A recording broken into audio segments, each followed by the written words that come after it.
안녕하세요. 시엘입니다. 오늘은 제가 정말 오래 고민하고 오래 아프고 오래 헤매다가 조금씩 이해하게 된 이야기, 바로 감정 에너지는 몸에 쌓이고 있다는 이야기. 이 말이 처음엔 너무 추상적으로 느껴졌어요. 아, 감정이 몸에 쌓인다고? 아, 그럼 하나면 어깨가 뭉치고 이런 거 말하는 건가? 그 정도로만 이해했죠. 근데 제가 진짜로 몸을 잃어버리고 감정 하나 때문에 벼락처럼 쓰러지고 감정 폭발할 때 손이 떨리고 머리가 새하얘지고 목이 조여오고 심장이 툭 하고 멈추는 것 같을 때, 그때 느꼈어요. 아, 감정은 기분이 아니구나. 감정은 실제로 몸에 남는 에너지구나. 오늘 그 이야기를 할 거예요. 제가 겪었던 것, 제가 공부한 것, 힐러로서 느낀 감각들, 그리고 여러분의 몸에서 무슨 일이 일어나고 있는지. 엄청 거창한 이론은 아니고 그냥 제가 살아오면서 깨달았던 감정의 원리, 그걸 천천히 같이 풀어볼게요. 첫 번째, 감정은 사라지지 않아요. 우리는 감정을 기분이라고 생각해요. 기분 풀어, 기분 나빠, 기분이 좀 그러네, 이렇게 말하니까 점점 감정이 기분처럼 느껴지는 거죠. 근데 진짜 감정은 기분이 아니에요. 진짜 감정은 에너지예요. 흘러가면 좋은 에너지, 막히면 통증이 되는 에너지. 저도 이걸 처음에는 인정하기 싫었어요. 아니, 그게 내가 예민해서 그렇겠지, 내 몸이 유난이겠지. 근데 정말로 감정은 몸에 남아요. 예를 들면요, 저는 요양병원에서 일할 때 주사 놓는 게 너무 무서웠어요. 사람들 앞에 서면 심장이 벌써 미친 듯이 뛰기 시작해요. 숨이 막히고 손이 떨리고 머리가 새하얘지고. 그때 저는 몰랐어요. 아, 그냥 내가 겁이 많아서 그렇구나. 아니었어요. 그건 공포 감정 에너지가 제 가슴과 손과 목에 남아있던 것이었어요. 우리 몸은 감정을 절대 잊지 않아요. 머리는 잊어버려도 몸은 기억하고 있어요. 그래서 왜 이 상황이 이렇게 힘들지? 왜 이렇게 몸이 먼저 반응하지? 이런 순간들, 그건 예민한 게 아니라 감정이 몸에 쌓여 있었기 때문이에요. 두 번째, 감정이 남는 자리에 대해서 말할게요. 그러면 도대체 감정은 몸 어디에 남을까요? 이건 사람마다 조금 달라요. 근데 일반적인 패턴이 있긴 해요. 불안은 가슴과 명치에 남아요. 불안할 때 심장이 먼저 반응하죠. 쿵쿵쿵, 가슴이 떨려요. 이 리듬은 감정의 흔적이에요. 분노, 우리 분노가 많으면 어떻게 되죠? 어깨가 긴장이 되고 팔과 턱이 아플 때가 있죠. 분노는 근육을 딱딱하게 만들어요. 어깨가 닦고 턱이 꽉 물리죠. 슬픔, 목과 흉가, 울음이 나오기 전에 목이 쪼이잖아요. 슬픔은 말하지 못한 감정이기 때문이에요. 수치심은 우리가 제일 드러내지 못하는 감정이에요. 그리고 쉽게 사람들이 인식하지 못하는 감정이기도 해요. 가장 깊이 숨기는 감정이라 몸의 가장 아래쪽에 내려가서 쌓여요. 충격과 트라우마. 네, 우리가 큰 일을 겪으면 그게 트라우마로 남죠. 근데 우리가 생각하지 못한 게 위에로 작은 일들도 트라우마로 남을 때가 있어요. 근데 우리는 그거를 작게 생각하니까 그게 트라우마로 남은 줄 모를 때도 있는 거예요. 트라우마는 몸 전체가 움츠러든 채로 굳어버리는 감정이에요. 그래서 등, 장기, 골격 등 이런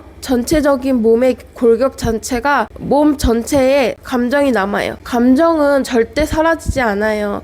흐르지 못하면 그냥 자리만 바꿔가면서 남아있을 뿐이에요. 세 번째, 감정은 말하지 못할 때 더 무겁게 쌓인다. 어른들이 그러죠. 감정에 너무 신경 쓰지 마. 행동하면 돼. 감정은 별거 아니야. 참아. 근데 감정을 무시하는 순간 그 감정은 몸으로 들어와 버려요. 말하지 못한 감정은 몸이 대신 느껴져요. 말 못하면 가슴이 뛴다. 참으면 배가 아프다. 슬픔을 누르면 목이 잠긴다. 분노를 삼키면 턱이 아프다. 그래서 감정이 많은 사람일수록 몸에 통증이 많아요. 예민한 게 아니라 감정을 정직하게 느끼는 사람들인 거예요. 저도 그랬어요. 사람들이 감정 무시하라고 해서 무시하려 했는데 몸이 먼저 아팠어요. 그래서 무시할 수가 없었어요. 이건 제 몸이 틀린 게 아니라 제 몸이 너무 감정을 잘 느껴서 그런 거예요. 네 번째, 감정 폭발은 갑자기가 아니에요. 감정 폭발할 때 사람들은 이렇게 말해요. 왜 갑자기 그래? 갑자기 울어? 갑자기 화났어? 근데 이건 갑자기가 아니에요. 그 감정은 오래전부터 쌓이고 쌓인 결과예요. 감정 폭발은 폭발 1초 전이 아니라 폭발 3개월 전, 1년 전, 10년 전, 길면 수십 년 전.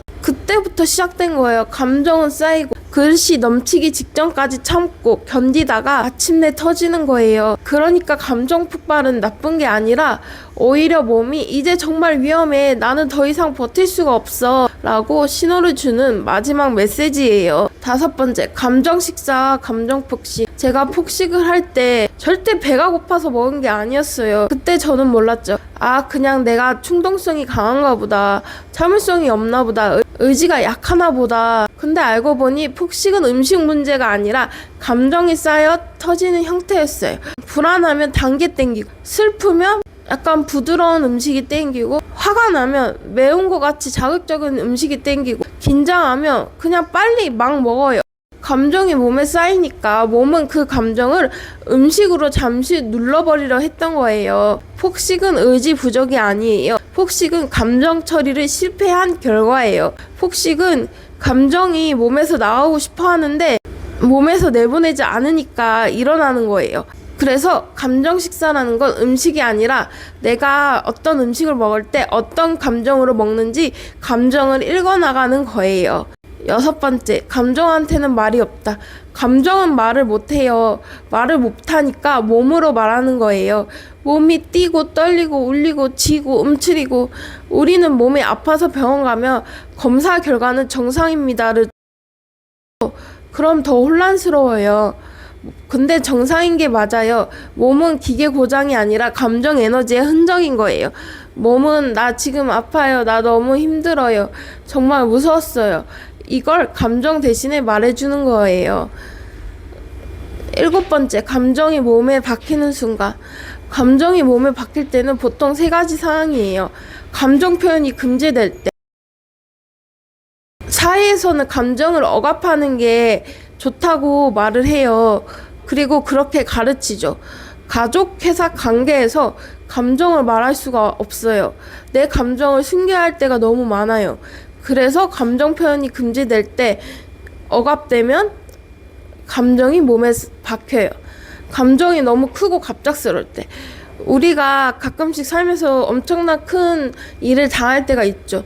너무 크고 큰 두려움을 느끼거나 충격을 받거나 배신감이 들거나 아니면 무언가를 잃었을 때 너무 갑작스럽게 감정이 크게 들어오죠.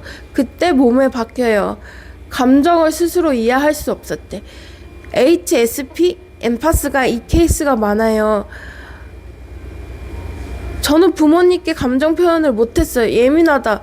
그게 왜 힘드냐. 그냥 넘어가라. 그래서 말하지 못한 감정은 전부 몸으로 내려갔어요. 8번째, 감정은 몸에서 사라지는 방식이 다르다. 감정이 몸에 쌓여도 사라지는 방법이 있어요. 그리고 각 감정마다 방식이 달라요. 불안은 호흡을 해주세요. 심호흡. 분노는 근육을 이완해야 돼요. 슬픔은 우는 게 최고예요. 수치심은 내가 당한 사건, 내가 느낀 감정을 말해야 돼요. 뭔가 충격받은 건 안전한 사람과 재경험을 하면서 내가 안전하다는 의식을 받아야 돼요. 긴장은 몸 움직임, 댄스나 무용, 워킹 등 좀 가벼운 스트레칭 같은 움직임을 해주는 게 좋아요. 너무 격한 움직임은 오히려 더 긴장하게 만들 수도 있어요. 그래서 춤추는 게 제일 좋아요. 무용, 케이팝, 스트레칭, 이게 취미가 아니라 감정 언어를 몸에서 풀어주는 행위예요. 9번째, 사랑받지 못한 감정의 운명. 우리가 가장 무시하는 감정이 몸에 제일 남아요. 특히 내가 느끼면 안 된다고 생각하는 감정들. 우리는 부정적 감정을 느끼면 안 된다고 배웠죠. 질투, 수치심, 무가치함, 애로움, 고독, 분노, 버려질 것 같은 두려움. 이 감정들은 우리 안에서 고아처럼 버려져요. 그리고 몸 어딘가에서 조용히 울고 있어요. 몸이 아픈 이유는 감정이 잘못된 게 아니라 그 감정이 혼자서 울고 있기 때문이에요. 감정은 결국 빛으로 나가고 싶어 해요. 감정은 막혀 있으면 고통이지만 흐르면 바로 빛이 돼요. 흐르는 감정은 우리를 살아있게 만들고 성장하게 만들고 관계를 깊게 만들고 삶을 더 따뜻하게 만들어줘요. 그래서 저는 힐러가 된 것 같아요. 감정을 무시하는 사람들 사이에서 감정 때문에 죽을 것 같던 사람이 감정을 빛으로 바꾸는 사람이 된 거죠. 감정 에너지를 그러면 어떻게 흐르게 하느냐. 일단 몸을 움직여요. 너무 격한 움직임 말고 그냥 간단하게 내가 리듬에 맞춰서 춤을 추거나 걷거나 간단한 스트레칭을 해요. 두 번째, 심호흡, 숨을 고르게 쉬기. 불안 에너지는 심호흡이 제일 빨리 풀어져요. 저도 불안 에너지가 올라올 때 숨을 들이마시고 내쉬고 하면서 심호흡을 몇 번씩 해요. 세 번째, 다친 감정 말하기. 글을 쓰든 말을 하든 아니면 다른 그림으로 나타내든 춤을 추면서 풀어내든 내 안에 다친 감정들을 풀어내는 거예요. 그거를 표현하는 거예요. 네 번째, 에너지 정리.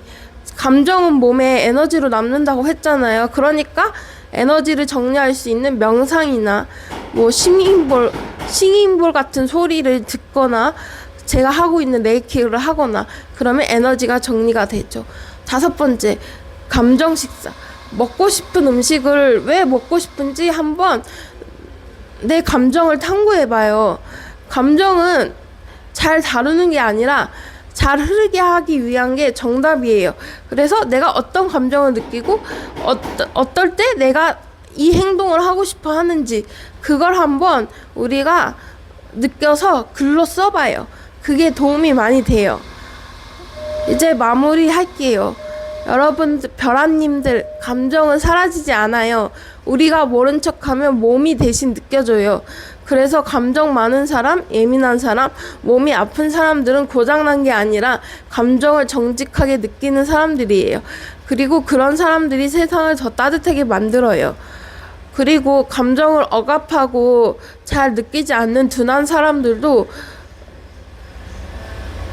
그 사람들도 몸에 감정이 남아요. 그래서 병이 생기거나 아프기도 하는 거예요. 감정은 절대로 억누르고 참는다고 사라지지 않아요. 우리 몸에 남아요. 당신의 감정이 몸에서 조금이라도 풀리고 조금이라도 이해받았다면 그걸로 당신의 감정은 안정을 받아요. 당신의 감정은 옳고 당신의 몸은 틀리지 않았어요. 당신의 감정은 항상 옳아요.